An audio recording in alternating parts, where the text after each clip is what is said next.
नमस्कार। आज हम बात करने वाले हैं बिजली के सफर के एक गुमनाम हीरो की। एक ऐसी जगह जिसे हम रोज देखते तो हैं, पर शायद ही कभी उसके बारे में सोचते हैं।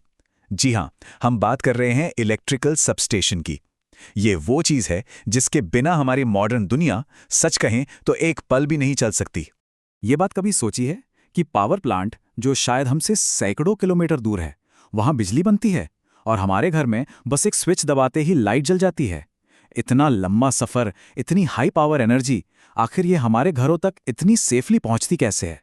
तो इस सवाल का जवाब छिपा है इस थोड़ी कॉम्प्लेक्स सी दिखने वाली जगह में। इसका नाम है इलेक्ट्रिकल सबस्टेशन। ये बिजली के लंबे सफर का सबसे सबसे जरूरी स्टॉप है। इसे एक ऐसा कंट्रोल सेंटर समझ सकते हैं जो पूरे सिस्टम को चलाता है। तो चलिए आज इसके अंदर की दुनिया को समझते हैं। तो आज की इस बातचीत में हम क्या-क्या देखने वाले हैं।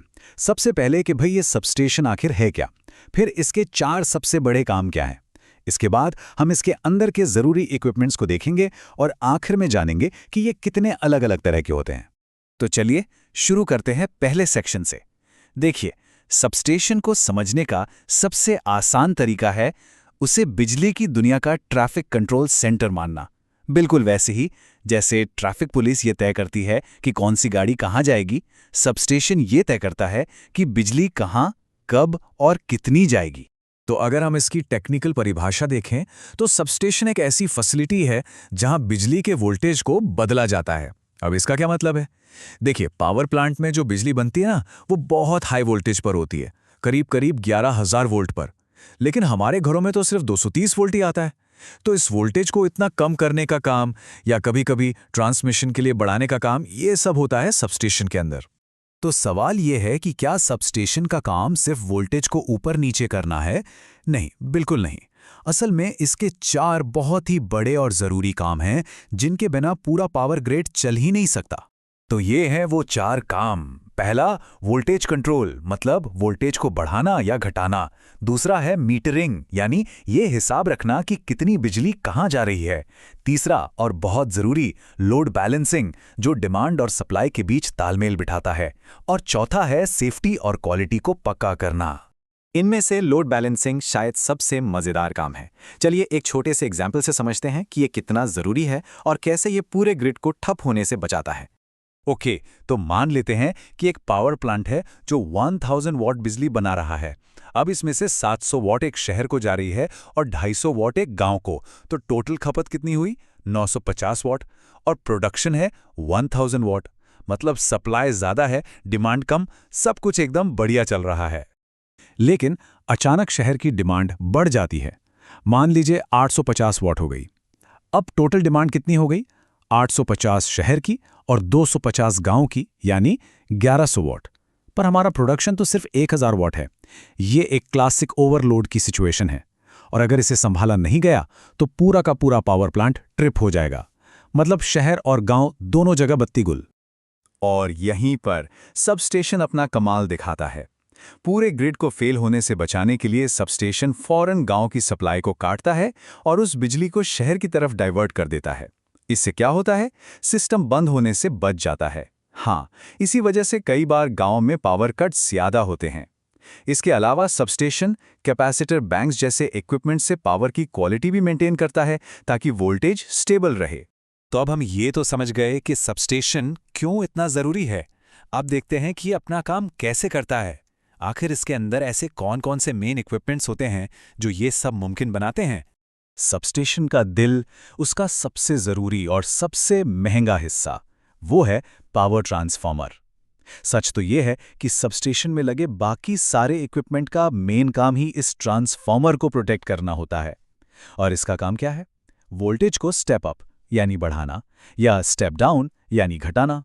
तो इस ट्रांसफार्मर की प्रोटेक्शन में जो सबसे पहली लाइन ऑफ डिफेंस है वो है लाइटनिंग अरेस्टर।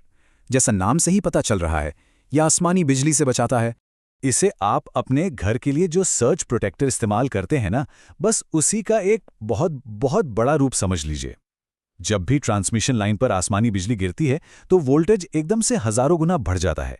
लाइटनिंग अरेस्टर इस एक्स्ट्रा वोल्टेज को फौरन पकड़कर सेफली जमीन में भेज देता है, जिससे ये खतरनाक स्पाइक हमारे कीमती ट्रांसफार्मर तक पहुंच ही नहीं पाता। प्रोटेक्शन की अगली लेयर है सर्किट ब्रेकर।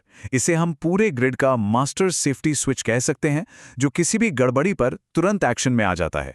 जब भी लाइन में कोई फॉल्ट आता है, जैसे ओवरलोड हो गया या कहीं शॉर्ट सर्किट हो गया, तो ये ब्रेकर ऑटोमेटिकली कनेक्शन काट देता है, बिल्कुल वैसे ही जैसे हमारे घरों में एमसीबी ट्रिप हो जाता है। ये न सिर्फ ट्रांसफार्मर को बचाता है, बल्कि पूरी ट्रांसमिशन लाइन को भी बड़े डैमेज से सेफ रखता है। यहाँ एक बहुत ज़रूरी बात समझनी है, सर्किट ब्रेकर और आइसोलेटर में फ़र्क। देखिए, सर्किट ब्रेकर एक ऑटोमेटिक सेफ्टी डिवाइस है जो लोड यानी चलते करंट में भी काम कर सकता है। लेकिन आइसोलेटर वो एक मैनुअल स्विच है जिसे सिर्फ और सिर्फ तब ऑपरेट किया जाता है जब सर्किट ब्रेकर से लाइन को पहले ही बंद कर दिया गया हो। इसका असली काम मेंटेनेंस टीम को एक विजिबल गैप देना है, ताकि उन्हें अपनी आंखों से दिखे कि हाँ, लाइन अब पूरी तरह से डेड है और काम करना सेफ है। इन बड़े इक्विपमेंट्स के अलावा कुछ और ज़रूरी चीज़ें भी होती हैं, जैसे करंट को नापने के लिए करंट ट्रांसफार्मर या सीटी, वोल्टेज को नापने के लिए कैपेसिटिव वोल्टेज ट्रांसफार्मर या सीवीटी। ये सब सिस्टम की सेहत पर नजर रखने के लिए जरूरी डेटा देते हैं। और इन सारे इक्विपमेंट्स को आपस में जोड़ने वाला जो मेन कंडक्टर होता है, उसे कहते हैं बस बार। ये सबस्टेशन का जंक्शन बॉक्स जैसा है। तो चलिए अब हम अपने आखिरी सेक्शन पर पहुंचते हैं। अब जाहिर सी बात है, हर जगह की ज़रूरतें एक जैसी नहीं होती, इसलिए सबस्टेशन भी एक ही तरह के नहीं होते, बल्कि कई अलग अलग टाइप के बनाए जाते हैं। इन्हें कई बेसिस पर बांटा जा सकता है, जैसे उनके काम के हिसाब से स्टेप अप सबस्टेशन जो पावर प्लांट के पास वोल्टेज बढ़ाते हैं, और स्टेप डाउन जो शहरों के पास आकर वोल्टेज घटाते हैं। फिर उनकी लोकेशन के हिसाब से आउटडोर, इंडोर और घनी आबादी वाले शहरों में तो अंडरग्राउंड भी होते हैं। और तो और उनकी टेक्नोलॉजी के बेसिस पर भी, जैसे एयर इंसुलेटेड जो खुले में होते हैं और गैस इंसुलेटेड जो कॉम्पैक्ट होते हैं और बहुत कम जगह घेरते हैं। तो अगली बार जब भी किसी सबस्टेशन के पास से गुजरें, तो उसे सिर्फ तारों और टावरों का एक जाल मत समझिएगा। याद रखिएगा कि वो एक खामोश लेकिन बहुत मेहनती हब है जो हमारी पूरी मॉडर्न लाइफ को पॉसिबल बना रहा है। और ये हमें एक बहुत ही दिलचस्प सवाल पर लाकर छोड़ता है। सोचिए, जैसे जैसे हमारी दुनिया इलेक्ट्रिक गाड़ियों, सोलर और विंड पावर की तरफ बढ़ रही है, इन सबस्टेशनों को भी तो बदलना होगा, है ना? उन्हें और ज्यादा स्मार्ट बनना पड़ेगा ताकि वो पावर के टू वे फ्लो को हैंडल कर सकें। ये सोचना वाकई बहुत एक्साइटिंग है कि आने वाले कल के सबस्टेशन कैसे होंगे।